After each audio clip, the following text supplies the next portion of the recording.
ये आपको देखो एग्जाम में जो होते हैं, एग्जाम में इंग्लिश का एप्लीकेशन, लेटर और नोटिस कितने नंबर के पूछे जाएंगे? 5 5 5। अर्थात ये जब एप्लीकेशन आएंगे तो 5 अंक आएंगे। कितने अंक लेकर जाएंगे? 5। ये जो आपका एप्लीकेशन का है एक फॉर्मेट है। फॉर्मेट कहने का मतलब आपको कोई भी प्रकार के एप्लीकेशन देंगे, किसी भी प्रकार के, उस पर आपको केवल और केवल इसको अटैच करना है। जैसे मैं सरस्वती माता का कैसे फ्रेम दिख रहा है, ये एक प्रकार के फ्रेम है, ढांचा है, फॉर्मेट है, ठीक है ना। केवल और केवल जिस प्रकार से सरस्वती माँ का फोटो दिए उसको चिपका है। इसी प्रकार से जहां जहां आपको डॉट डॉट दिख रहा है उस डॉट में क्या करना है?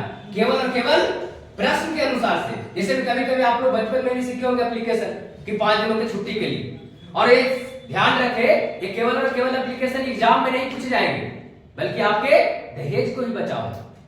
कभी कभी देखते होंगे दहेज में जो वाला प्रश्न पूछते हैं, कहते हैं कि 4 दिनों की छुट्टी पर एक आवेदन पत्र लिखे, लेकिन इंग्लिश में लिखे। अरे ससुरा तू बतावा ना पहले, किसी को लिखे write an application to leave for 5 days, है ना।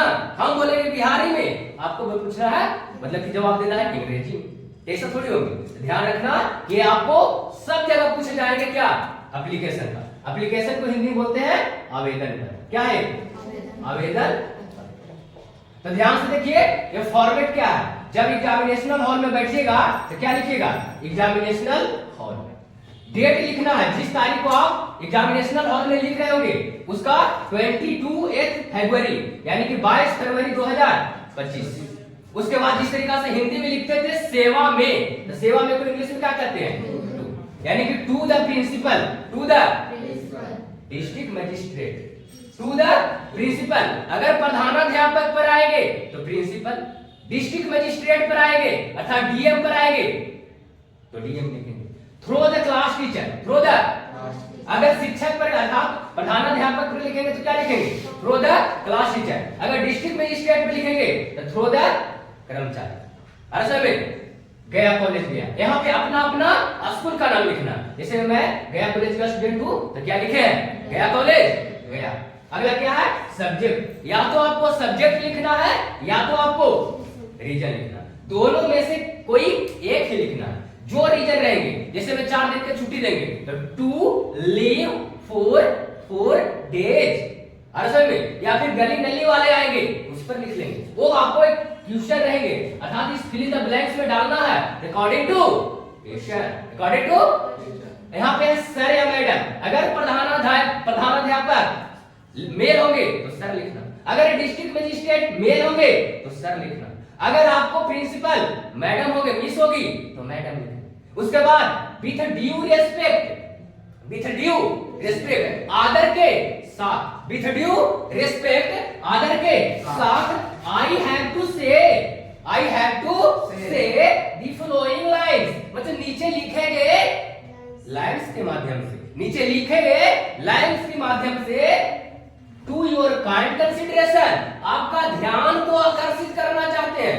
यानी नीचे जो लाइन लिखे गए हैं उस लाइन के माध्यम से, उस वाक्य के माध्यम से आपको ध्यान को आकर्षित करना चाहता हूं या चाहती हूं। I have to say that, I have to say that is, मैं कहना चाहता हूं कि, या मैं कहना चाहती हूं कि, क्या करना चाहती हो? According to question in the blanks में भरिएगा। अगर आपको छुट्टी पर लिखना रहेगा तो आप लिखिएगा कि I have been suffering from fever, cough, headache since last night, so I can not attend the class. ऐसे में between that day and this day to that day, अर्थात इतने तारीख से इतने तारीख तक मैं क्लास में अनुपस्थित रहूंगा, रहूंगी। नीचे फिर लिखना है आई रिक्वेस्ट यू, मैं आपसे अनुरोध करती हूं या करता हूं कि pay attention, to pay attention, pay attention मतलब ध्यान देना, पे अटेंशन मतलब ध्यान देना, कहां पे? टुवर्ड्स, की ओर, टुवर्ड्स मतलब की ओर माय एप्लीकेशन, मेरे आवेदन पत्र पर ध्यान दे।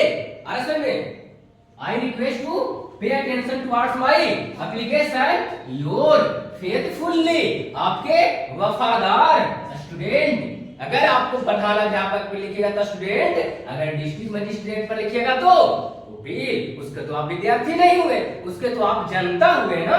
तो आपका पुपिल नाम लिखना है, एड्रेस लिखना है। अगर आप प्रधान अध्यापक पर लिख रहे होंगे तो क्लास एड्रेस नहीं, क्लास के बाद रोल नंबर, क्लास, सेक्शन। और अगर आप पुपिल पर लिख रहे हैं तो नाम एड्रेस में जो भी आपको गली है, मोहल्ले हैं, वार्ड सदस्य है, पूरे आपको वार्ड नंबर वगैरह भी डालना है। अर्थात इस जहां जहां फिल इन द ब्लैंक्स आपको लिखे होंगे ये भराएंगे किसके अनुसार?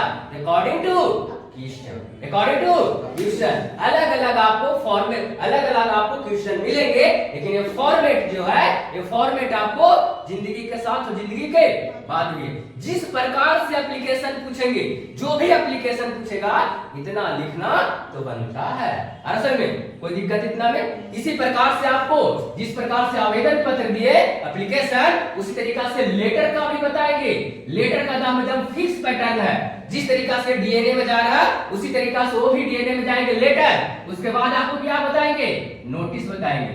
बिहार बोर्ड वाला तो इंग्लिश को दम समोसा के साथ चटनी जैसा समझता है असल में, लेकिन यही जाकर बिहार बोर्ड का आपको मतलब किस तरह का दर्द बन जाता है। 12th में तो ये आपका कंपलसरी हो जाता है। इसलिए इंग्लिश आपको बोल रहे हैं, इंग्लिश थोड़ा सा भी, हल्का सा भी आप समाज में थोड़ा सा बोल दीजिएगा। बार बार बोलते हैं ना, दो विद्यार्थी है, एक विद्यार्थी जो बढ़िया बढ़िया हिंदी बोल रहा है, तेरे को मेरे को खाएंगे पिएंगे तोड़ देंगे मोड़ देंगे जोड़ देंगे। एक जो है इंग्लिश को खाली इतना बोल रहा है या व्हाट असल में, तो या व्हाट करके जो बोल रहे हैं हल्का सा बोल रहे हैं, दिस दैट वो दैट वगैरह वगैरह। असल में हल्का सा ये बोलेंगे, उसका सम्मान देखना, आप अपना सम्मान देखना। अर्थात इसको हम इंग्लिश को ऑनरेबल सब्जेक्ट कहते हैं। क्या कहते हैं? ऑनरेबल सब्जेक्ट मैं मानता हूं। ऑनरेबल सब्जेक्ट कहने का मतलब सम्मानीय व्यक्ति है।